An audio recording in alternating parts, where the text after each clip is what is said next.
Hello, everybody. Welcome to the PWO WrestleCast. As always, this is your host, Matt. With me tonight, I have the one and only Cod Sinclair. Ryan Alvarez, but that's okay. Carry on. It comes and goes. Depends on the territory. It's true. The one and only, he's the Hitman, Jeff Hitman Hall. Hello. And the one and only Dean of Old School, the front man, D. White.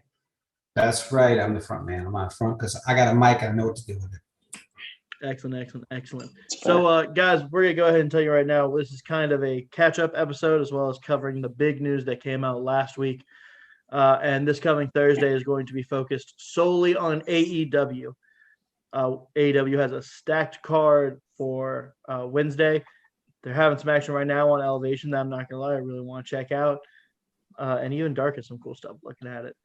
But the match is coming up on this coming Wednesday. We're going to have Darby Allin defend the TNT title versus Jungle Boy. This came out after the ratings, and Darby Allin said, you know what? We got to do better. So Tony Khan picked someone in the top 5. Let's defend the title again. So Jungle Boy's getting a title match. Love it. I think this is going to be a really good match, honestly. The women's world title will be on the line as Hikaru Shida will defend against Tay Conti. I got to think Shida, but I mean, at this point, I don't even know. Christian Cage is coming back, and he's going to have his match versus Powerhouse Hobbs. I misread that for a second, which will be, I think that's going to be real fun. Like Hobbs getting the spotlight match here. And we're going to have, Jeff, AEW said they want you this week. Me. Because they got Ricky Starks versus Hangman Page. Oh, I mean, that's two things I enjoy. Yep. So I need you to watch it. Yeah, I'm about to say they want you today or Wednesday. I will tune in. Also, I mean to tell you, Kenny Omega cut a promo on being the elite, which I hope that at some point they put into like on screen for AEW, where he's talking with the Bucks and it's pretty much just discrediting, like, we don't need to do all this gymnastics, we just need to go out there and show them that we're better than everyone. And I was just sitting there like, what is the world coming to when Kenny Omega is cutting a promo just for Jeff Hall? There we go. Seriously. It's true. It's the ultimate heel turn. It is. That's a good one. And so with that, I'm going to hand it off to, I believe, Ryan Alvarez here with some quick NXT and Impact news. Take it away, my friend. Yeah, NXT and Impact. NXT, I think really the big news coming out from the last week, and I know I've given us a handful of minutes here. The big news is that we have a new Cruiserweight champion. Out of nowhere, it seems like Santos Escobar has dropped the title to Kushita. What did you guys think of the match overall, though? I didn't know what to think of it when it, like, especially when it first came out, like that was when that was the match that was going to be. I was like, oh, poor Kushita. Here we go again. He's just fodder for whoever they're trying to push. So yeah, I was pretty shocked. I have a feeling it's going to be one of those like token title reigns, or they definitely have bigger plans for Santos Escobar. It certainly seems that way. Go ahead, Jeff. Oh, that's what I was going to say. It looks like it. I mean, hopefully they do, because that would be what's best for business. But hopefully they do. Yeah, I would agree with old Dwight. We got so WWE on Instagram announced that we were going to get a Kushida championship celebration. The first one to respond, Ricochet. Ooh. So maybe a swerve, maybe not, but Ricochet's been a jobber now for a pretty good while. So definitely interesting to see, but I think that's something that we all want to see because Ricochet deserves better. Definitely. Yeah, I would agree. Well, and that's really that's a if they're gonna do like a heel Ricochet I still want to. I mean, I'm all about Ricochet and Kushita for sure, man. There's so many cool things that could happen. I mean, Ricochet and Santos Escobar. I mean, there's a ton of people in NXT he could have excellent matches with. Yeah, definitely, absolutely. I have to throw one out there because I want it so badly. Uh, I need you to give me Ricochet versus Swerve. I need give me Prince Puma versus Killshot. I don't know. Maybe we get a tag team. I would also take it. Whatever. Get them on my TV. That's all I'm asking. Well, that's for Jeff right there. Speaking of tag team, MSK defended their newly won tag team titles against Drake Maverick and Killian Dane. They won the number one contender spot on the pre-show of night 2 of NXT Stand and Deliver. The match was fine, but I think the bigger thing that came out of here was, first of all, MSK, when they came out, kind of booed, which was really weird. And I don't know if it was because they were facing another face team and they really want that face heel dynamic. But it was really weird at the end. At the end of the match, we get Alexander Wolf come out to face off against Killian Dane. Former Sanity running mates. And then we get the Imperium attack from behind. So maybe Killian Dane, maybe making the jump to Imperium, clean him up a little bit. I mean, he definitely needs. No. I would enjoy it.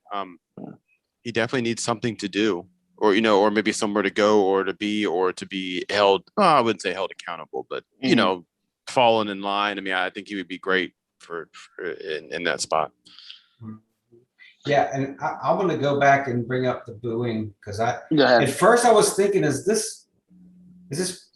I thought maybe it was like pumped in. I don't know, man. At first I was like, what is going on? This weird.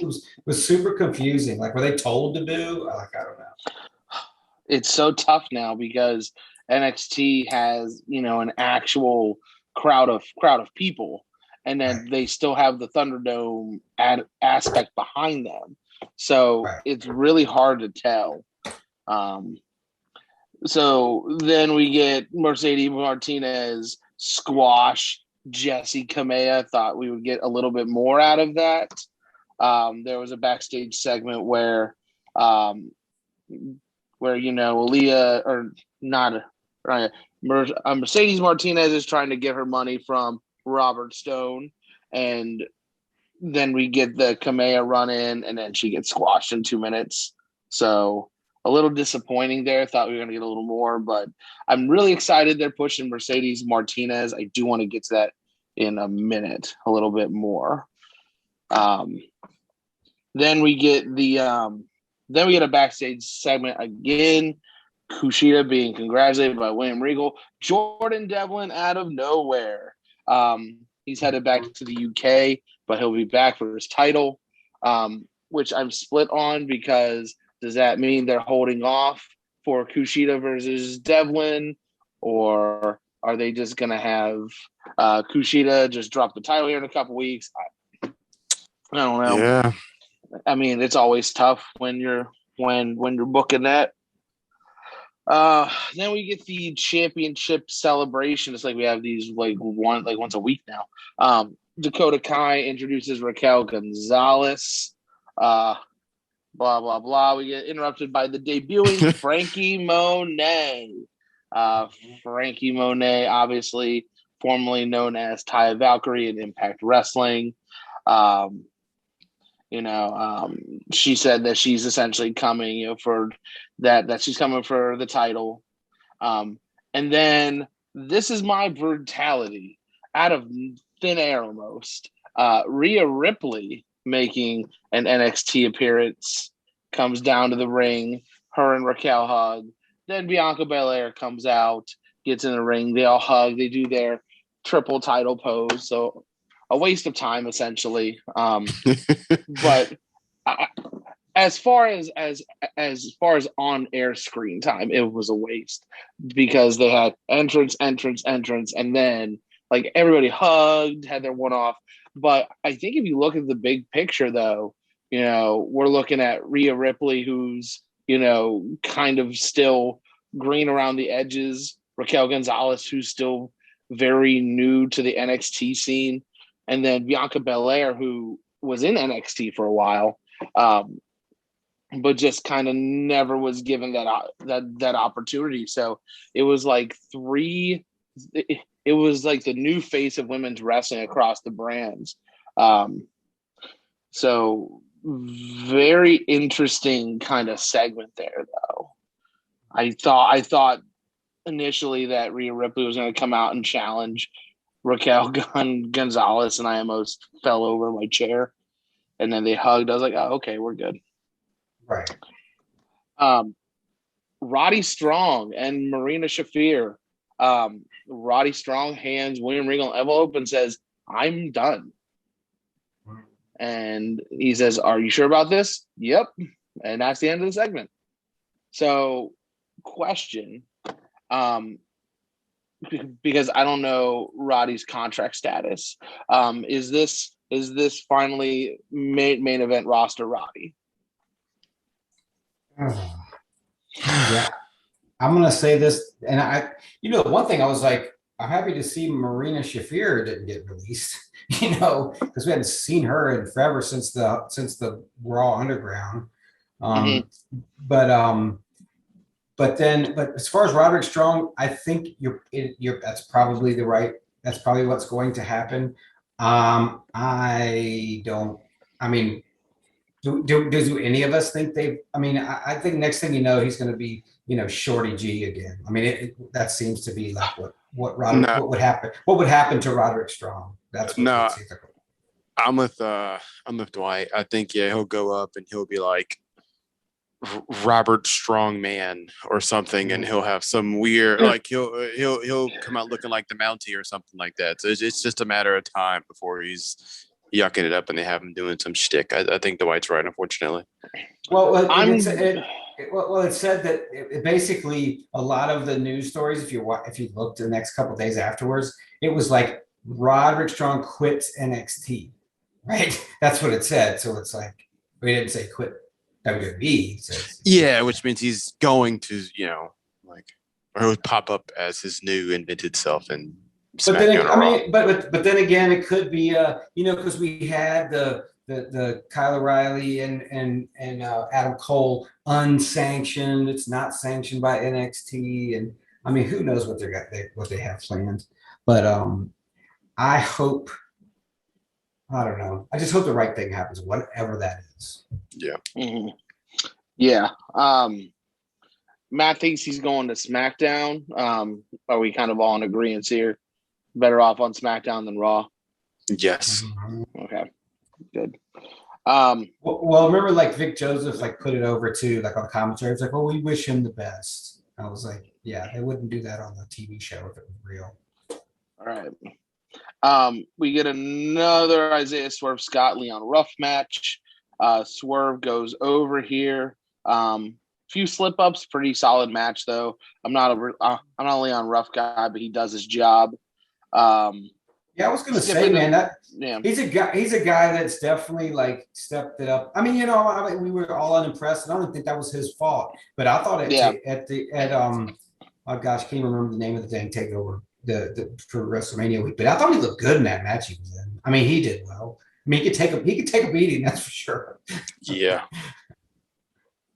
Yeah, definitely impressed me a little bit.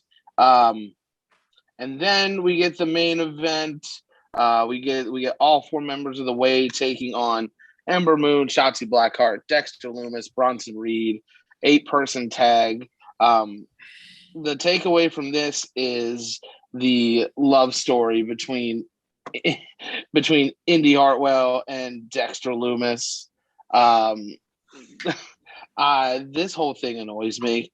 I'm just gonna say the face team won. Okay, yeah. Bronson Reed got the pin, which is what it should have done.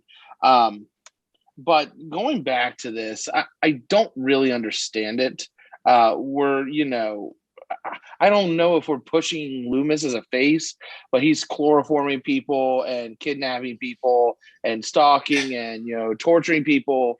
And now on NXT, you're carrying Indy Hartwell away, and she's breaking the fourth wall with a smile and a wink. And Val Venus was a porn star, and we were supposed to cheer him. Yeah, but that was late 90s. Those are different times. Apples and oranges. The Godfather had prostitutes. He was a pimp. Jeff Hardy does drugs, and we're supposed to cheer him against CM Punk. That's true. That's right. Until he became the Good Father, and then the Good Father was great.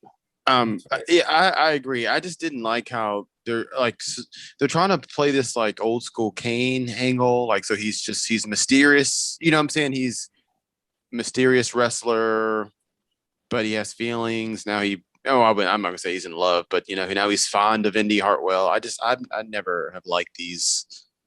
I don't know, like weird non-talking women gimmicks. Like in love gimmicks. It just drives me insane.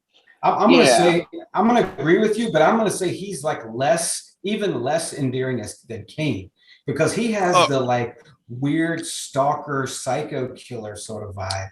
And he hasn't said anything. At least Kane had a sad backstory, right? George Animal Steel and Miss Elizabeth. Yeah, right. Well, I mean, not even that charming. Gosh. Yeah, I mean, you're right. I do also just want to throw this out there before we close up here. Is it just me, or does it feel like Indy's the only one super into this, and Dexter's just like, all right, I guess. I'll give it to you.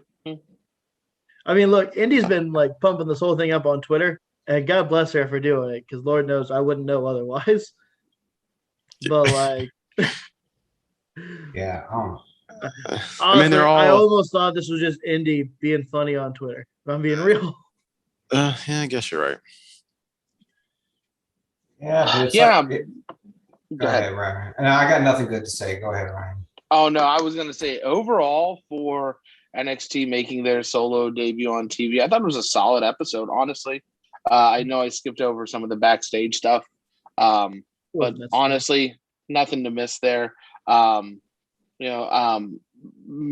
believe they did well over 800,000 for their first solo week. I don't have the exact number, but yeah, pretty good, solid start to the new era of NXT. So yeah, please no more Indy Hartwell and Dexter Loomis stuff, and also no more Candice LeRae. She's not that good. She got out. She in a match where you had 8 people. She was the worst part of it. She's never been that good. That's the bit on her for me. She'll take a bump, but that's about it. Yeah. Yep. Yeah, she'll be terrible until we have to promote a show that she's on. Oh.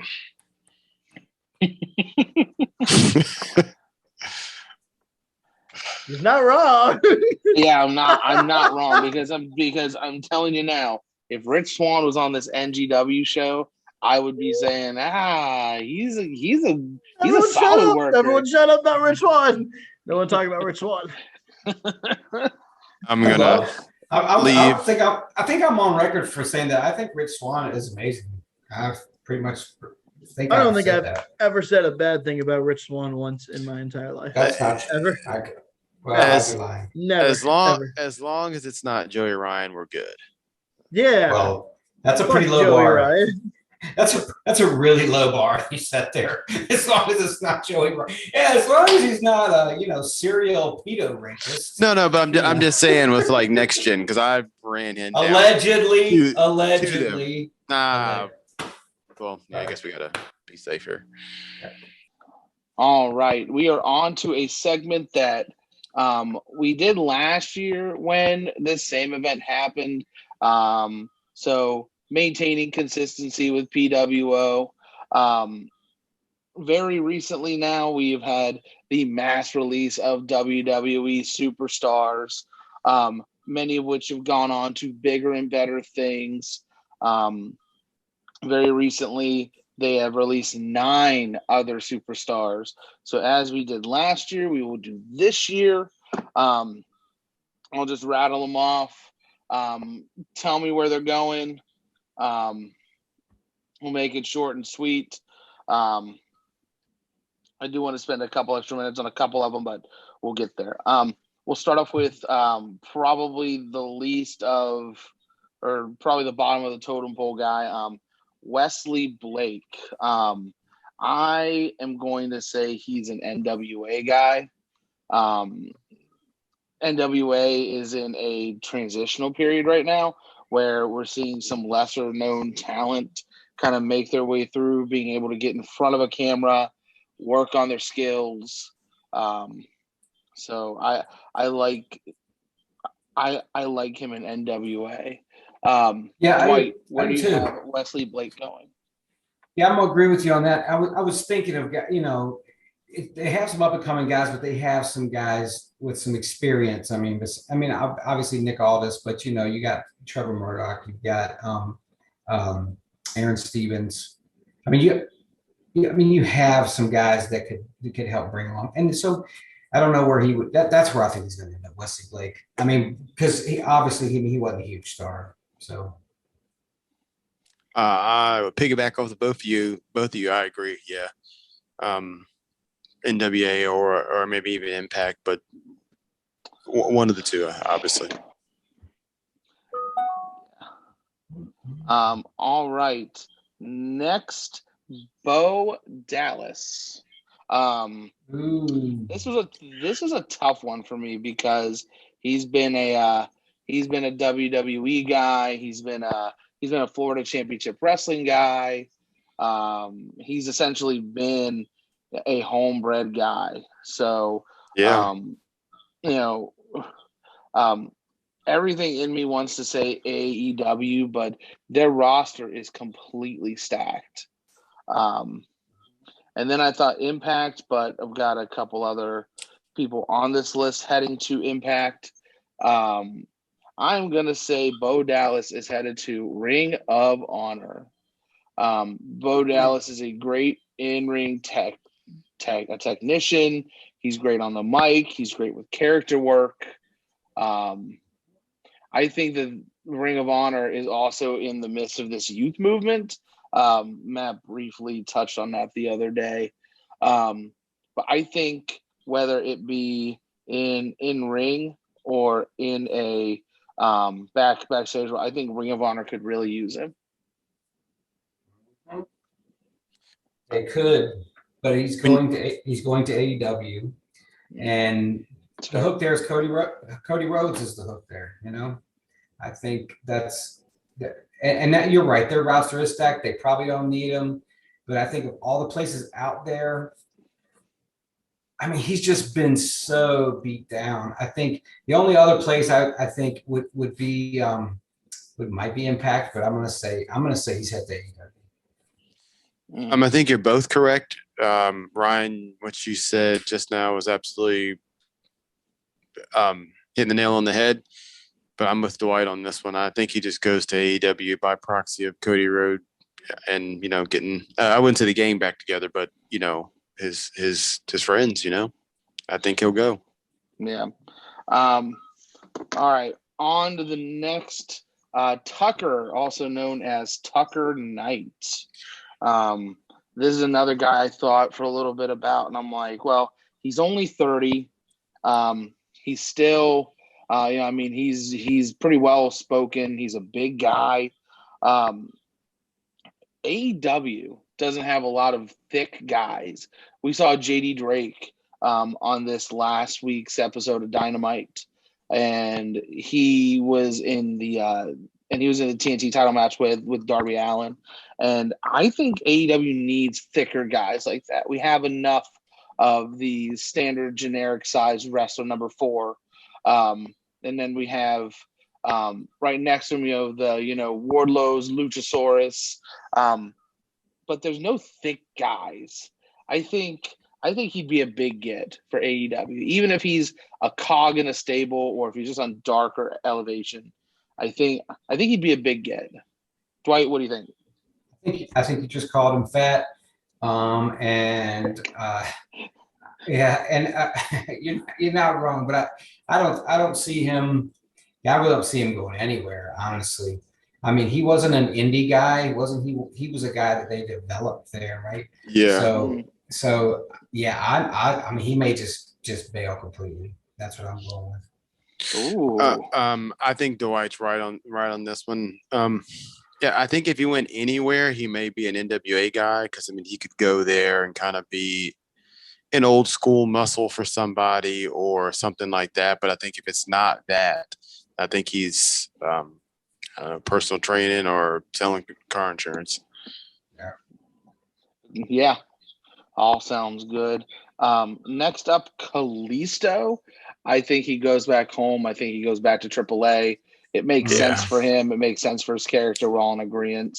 Yeah, it just makes a ton of sense. Yep. 100%. Awesome. Next, recently released Mickie James.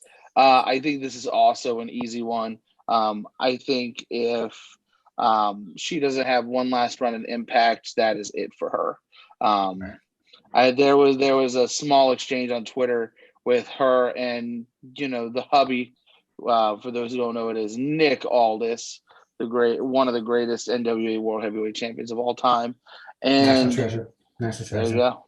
And it was like stay home. You're good. You're good at making music. I don't think she'd go to NWA. I think I think she's Hall of Fame bound. Honestly, I think she's WWE Hall of Fame bound. I think that she'll probably try and not rock the boat as much with that. So, like I said, probably headed to retirement though. Well, I want to throw this out here, thinking of Mickie James. And we just talked about it earlier last week. The AEW's women's division is not good. I mean, it really isn't. And now you've got quite a few really good women's wrestlers available. So Mickie James, someone we haven't talked about yet. This could be sort of AEW's reclamation project of their women's division. Just throwing that out there. So I think you're both right. I think she would go. Obviously, she would go to AEW and make it legit because she is legit. And she is actually a national treasure as well. I don't know if you guys knew that, but So I think that would make sense. But I almost want to go with Cod. I just don't think she wants to rock the Vince McMahon and WWE boat at this stage in her career because I like Cod said. I mean, she's WWE Hall of Fame bound, and I think any by proxy or any shenanigans over there with AEW, and it'll prolong that, and Lord knows what will happen behind the scenes. So yeah. Yeah, it almost makes me think though, with you saying that, we just saw the Broken Skull sessions with Stone Cold and Chris Jericho over WrestleMania weekend, and I don't know what kind of ramifications it could lead to Chris Jericho's Hall of Fame induction when the day comes, but I mean, if Vince he's going. Well, yeah, of course. I mean, I couldn't see it being delayed because he's one of the greatest of all time. But it was makes you think. I'm surprised. Side note here. Sorry, not to get off a tangent, but No, I'm you're surprised good. Tony Khan actually let him go. Oh, yeah. In the sense, no, I don't mean it that way, but I mean like if it was me, if you want to see my guy, watch my television show. But I don't know. Maybe I'm just being an old Monday Night Wars guy, I guess. Yeah. Aren't we all?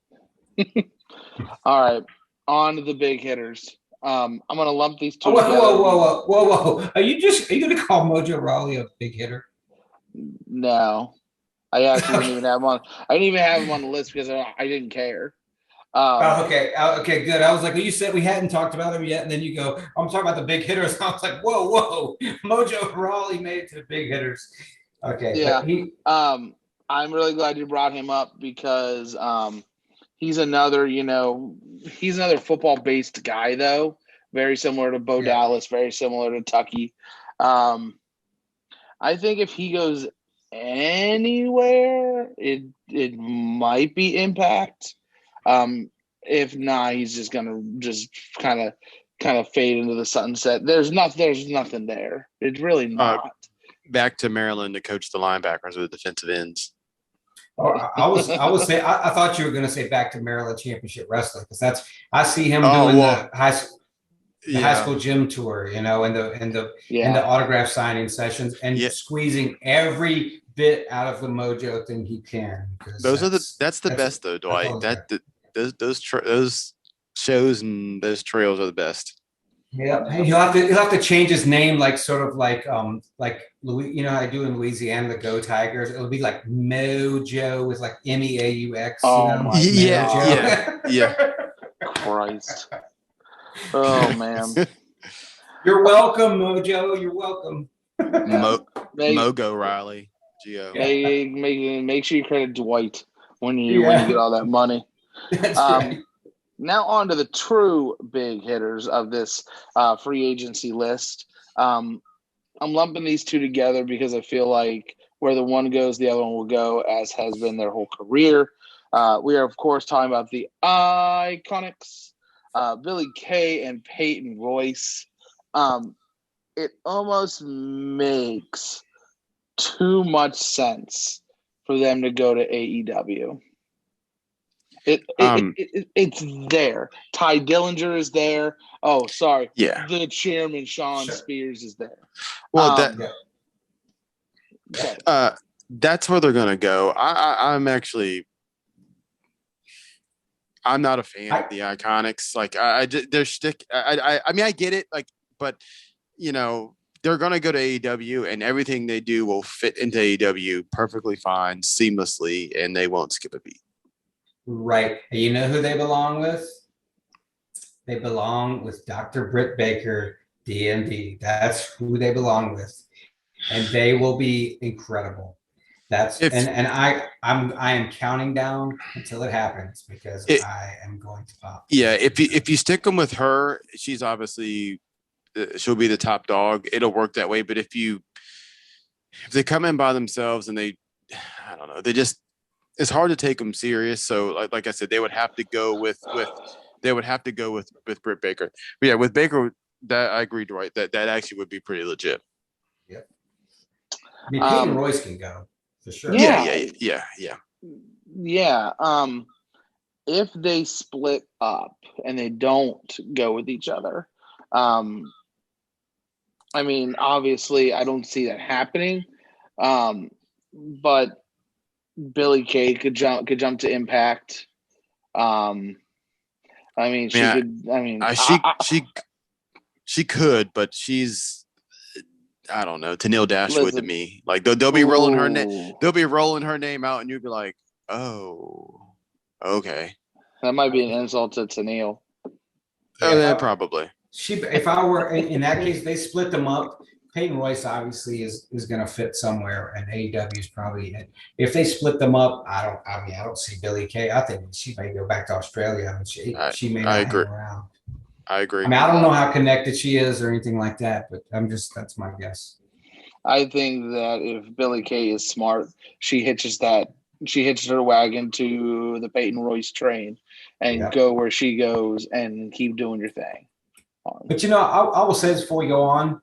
I mean, kudos to her for taking a bad situation and really kind of making it at least entertaining. She was a good character. I mean, they really handed her a pile of crap, and she worked with it. She worked with what they gave her, and kudos to her. And it didn't work out, but she definitely made. I think the way she handled it gave her a bit bigger chance going forward than she would have had otherwise, for sure. Yeah, Kevin Dunn. Jesus. Sure. Bucktooth bastard. Yeah. That guy needs to be punched in the face so bad. I mean, he really does. Yeah. He's literally the worst. Moving off of this hate train, the second to last person that we have to place is going to be Mrs. Matt Cardona. That is Chelsea Green.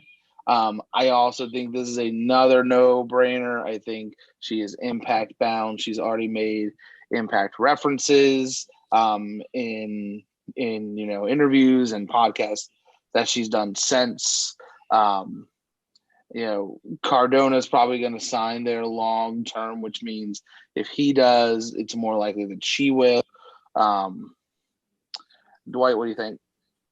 Yeah, matter of fact, I saw one of the references something about has Impact already contacted Chelsea Green about using her pool for some vignettes? I forgot about that. Yeah, I think that's right. It's a no-brainer. It's tailor-made for her, yeah. Yeah.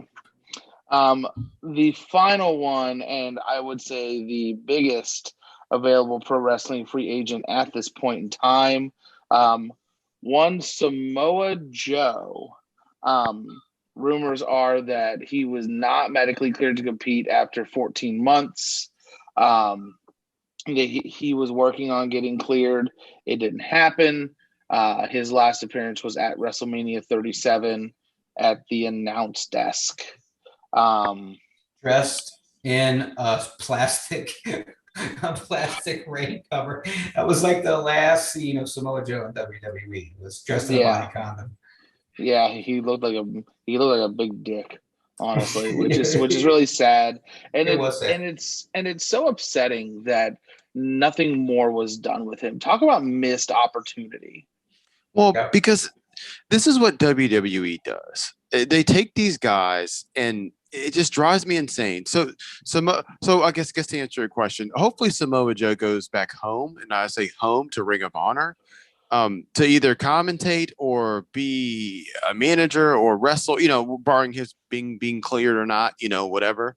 What I don't want to do is see him go to AEW and he'll be cleared and I'll have to watch Darby Allin beat him up and people will be telling me it's the best thing since sliced bread. That's what I don't want to see. Samoa Joe is an absolute killer.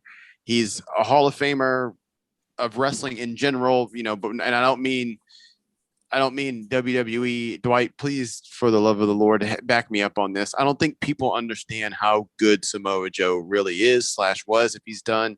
And I just don't want to see him on someone's – bad enough he was on WWE, treating him the way they were treating him. And I just don't want to see him on AEW just being like one of the boys in the sense of just a guy. He's not. He's a trained killer, and he should be booked as such. Sorry. Yes. Well, and I'm going to agree. I am going to back you up because I look back in sort of that next generation, right? And that after the terrible takeover and all of wrestling blew up, when we sort of had what cleared from the dust when Ring of Honor started and all that thing. I think the two guys that stood out the most for me were Samoa Joe and AJ Styles, right? Those were the two guys that became the superstars. And they've always been that way, right? Especially in early days of Impact, all through Impact, it was those two. The thing with Samoa Joe, I'm going to say about moving forward is the concussion because, he had that so weird. He got a concussion shooting a commercial with a bad table spot. And so to have that happen, and they did find something for him to do. I think he proved himself on the mic. So I believe that, and this is just me making that up, so don't act like I know anything because I don't. I would love to see him take that spot that Wade Stu Barrett had at NWA when he moved over to NXT. Just put Samoa Joe in that spot, NWA. That would be perfect for him on the mic. Plus, he could wrestle too. But it would automatically upgrade that show sort of back to where it was when Power had Stu Barrett was on the mic. Put it Samoa Joe there. He's probably going back to Impact. He may show up at our Ring of Honor. I don't know, but that's where I'd love to see him go. I will caboose this conversation by agreeing with Jeff wholeheartedly. I have him going back to Ring of Honor. There's been talks that and there have been talks about this for a while, but over the last year and a half to 2 years, it's been conversations about this have been starting to heat up more and more, and that is the Ring of Honor Hall of Fame. And I think that it's very easy Samoa Joe will be in that once it is decided. I think, and here's the thing: it took Edge with the concussions and the neck injuries and the recovery 9 years, and then it took Daniel Bryan. He got cleared outside. Yeah, he got cleared outside of WWE easily, and that was concussions, neck injuries. So, and this is the thing that we really haven't, we haven't gotten this information yet. As far as, is it a WWE not medically cleared to compete, or is it an outside doctor not medically clearing him to compete? And I think that's going to be the big swing. Because if he's not medically cleared to compete at all, I am going with Dwight. If he is, I say put him on the retirement tour in Ring of Honor. I don't put the title on him. Keep the title between Lo Facción de Ingobernables and the faction and whatever Brody King's got going on right now. Keep it within there. Keep the title in there. You can feud him with anybody. Seriously. Let him walk in the door and start just beating the piss out of people. And the challengers will start to walk up. Imagine Samoa Joe in a pure match. Yeah. Yes. I already like it. Guys, against Jay Lethal. But hey, here's one for you. I'm going to go. I don't want, before you go on, I want to go back to what you were talking about, because I think that may be a factor, because his injury didn't happen in the ring. It wasn't a WWE wrestling injury. It was, who knows, lawsuits, insurance settlements, workers' comp, all kinds of things that we don't know about. It's just a different situation than all those other guys were obviously injured in the wrestling ring. Samoa Joe was injured sort of in his capacity as a WWE wrestler, but not in a wrestling match. It was in a TV commercial shoot. So who knows what type of legal things are around that. And so he may not even be able to wrestle until all that's settled out. Because, you know how lawsuits go, or settlements or insurance back and forths with attorneys and stuff that could take forever. I don't know that that's true. I'm making that up because I'm just know the situation. But with all that being said, to go back to what we talked about, the Hall of Fame, Ring of Honor Hall of Fame, Jeff, tell me if I'm wrong, but I think to sort of what Andre the Giant is to WWE, that's what Samoa Joe is to ROH. Samoa Joe is Mr. Ring of Honor. It's him. Right. I don't think people really understand that. Like Kerry Silkin said, him and CM Punk kept them up in a lot of the red, in the run, they were in the red, got them back. Yeah. And that's my next point too. If a boy can dream here, just think, like Punk's always saying, it's either going to take money or it's going to take a situation. Could you imagine Samoa Joe going back to Ring of Honor to wrestle CM Punk? I would never watch another wrestling match. I wouldn't need to. I would watch that and I could have a heart attack, Dwight, and keel over and be a happy man. I just, what I'm saying? Dwight, seriously, like, again, for the hardcores like me and yourself, for the older Ring of Honor, can you imagine? Yeah. Can you just imagine CM Punk and Joe in 2022? I want to imagine that. And that's blow your mind. Now you've got me wanting that more than I'm waiting for Tessa Blanchard to show up on SmackDown. Oh my gosh. I'm waiting for that too. Joe comes back to Ring of Honor. He's running roughshod, and who's here to save today? Oh, his mortal enemy. You know what I'm saying? Yeah, exactly. Chick Magnet Punk. Yeah. But yeah, we've got 10 guys. We put them all where we think they're going. Let us know at home where you think the bigger name stars are going. Do you see Samoa Joe making a appearance in your Ring of Honor? Is he going to go back to Impact? Where do you see guys like that going? Where do you see ladies like that going? Maybe if you get in the comments and you predict where all 10 are going correctly, we'll go ahead and send you a T-shirt. How about that?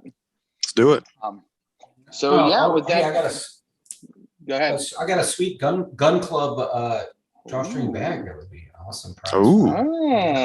Yeah. Now we're talking. Yeah. So PWO shirt and the gun club swag bag.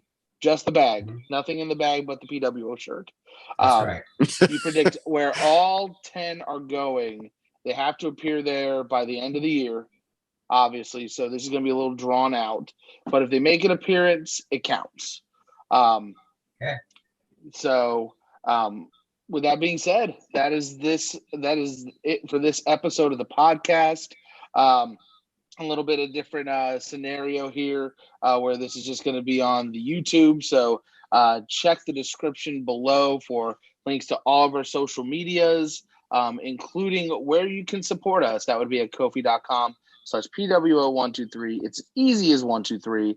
And for the price of just one cup of coffee a day, you can support us and continue to support us doing great shows like this for you guys. Also, before we go, we got to give our friends at Next Gen Wrestling a shout out. Guys, if you haven't gotten your ticket to this show yet, what are you waiting for? Okay, we're June 27th, Knoxville, Tennessee. All right, tickets are going fast. We keep saying that, but they are flying off the shelves. Okay, it's June 27th of this year, 2021.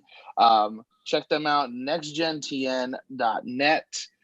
You can also find them on Twitter and Facebook at NextGenTN. They have all of their announced professional talent on there. The venue only holds 300 people, guys. You got to go and get your tickets. Okay, True. PWO will be there. Right. There may not be tickets at the door. That's the thing. I mean, with that limit, there may not be. Yeah. Eddie was on the Monday show last week or was on the Thursday show. Honestly, days are blending together.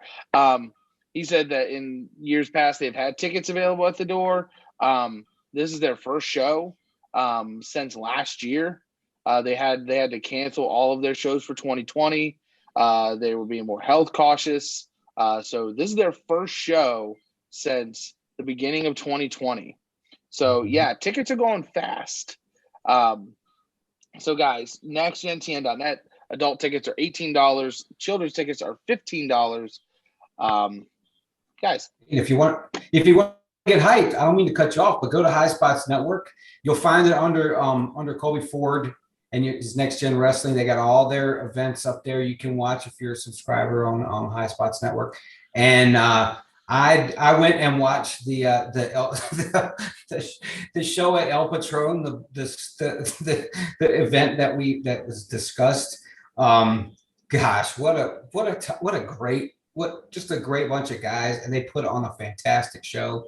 That was a show they did at a bar where by the main event the crowd was pretty well hammered, and it was fun to watch. Sue Young was in the main event. It was pretty cool. But also, hey man, don't forget, for you guys that are going crazy like me and you're the crypto guys, hey man, get on Odyssey. We got our videos up on Odyssey as well. ODYSE, Odyssey.com.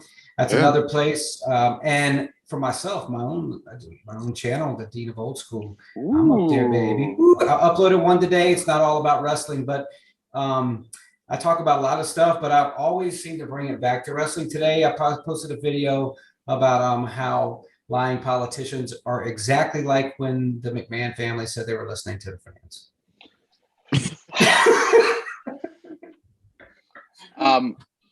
I will then take a moment to plug Jeff and I's show, The Ref Bump. We just recently watched WrestleMania X7. Don't you dare call it 17 because that's not what it is. Nope. So guys, go check that out. Alvarez versus Meltzer. I'm releasing 2 videos a day, every day this week, in preparation for our Ref Bump episode this weekend. The 10th episode, it feels like it's gone like that. We are reviewing the Ring of Honor New Japan Pro Wrestling G1 Supercard, taken just 2 years ago. Seems like it's been forever, but global pandemic will do that to you. Yeah. I'm Matt Taven. Yeah. Guys, with that being said, thank you so much for checking us out. All right, make sure you get to that description box below. Check out all of our social medias. All right. Matt normally does the sign off. Yeah, don't do it. No, good night and no. goodbye. No, for life. Ooh. For life.